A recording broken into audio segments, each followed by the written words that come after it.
Miss world 2025 కోసం హైదరాబాద్ కు వివిధ దేశాల నుంచి సుందరాంగులు చేరుకుంటున్నారు. తెలంగాణ పర్యాటక శాఖ ఆధ్వర్యంలో చేపట్టిన మిస్ వరల్డ్ పోటీలకు ఇప్పటికే సుమారు 65 మంది అందగత్తెలు చేరుకున్నారు. తాజాగా నగరానికి 12 మంది మిస్ వరల్డ్ కంటెస్టెంట్స్ చేరుకున్నారు. వీరికి శంషాబాద్ ఎయిర్పోర్ట్ లో తెలంగాణ సర్కార్ సాంప్రదాయబద్ధంగా స్వాగతం పలుకుతుంది. ఇక అధికారులు, కళాకారులు పోటీదారులకు వెల్కమ్ చెప్తున్నారు.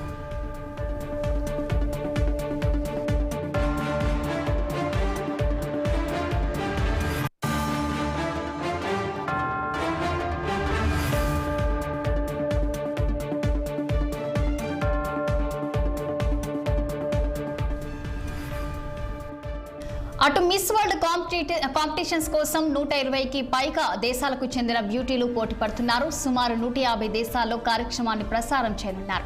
దేశంలోని ప్రధాన విమానాశ్రయాల్లో మిస్ వరల్డ్ ప్రచార కార్యక్రమాలు నిర్వహిస్తున్నారు. అటు కాంపిటీషన్స్ సందర్భంగా హైదరాబాద్ ను సర్వంగా సుందరంగా ముస్తాబు చేశారు. నగరంలో వెలుగులు విరజింబేలా లైటింగ్ ఏర్పాటు చేశారు. మిస్ వరల్డ్ పోటీలకు ఆతిథ్యం నేపథ్యంలో సిటీలో ప్రతిష్ట బందోబస్తు చేపట్టారు. ఇక ఆపరేషన్ సింధు నేపథ్యంలో అవాంఛిత ఘటనలు చోటు చేసుకోకుండా పోలీసులను మోహరించారు.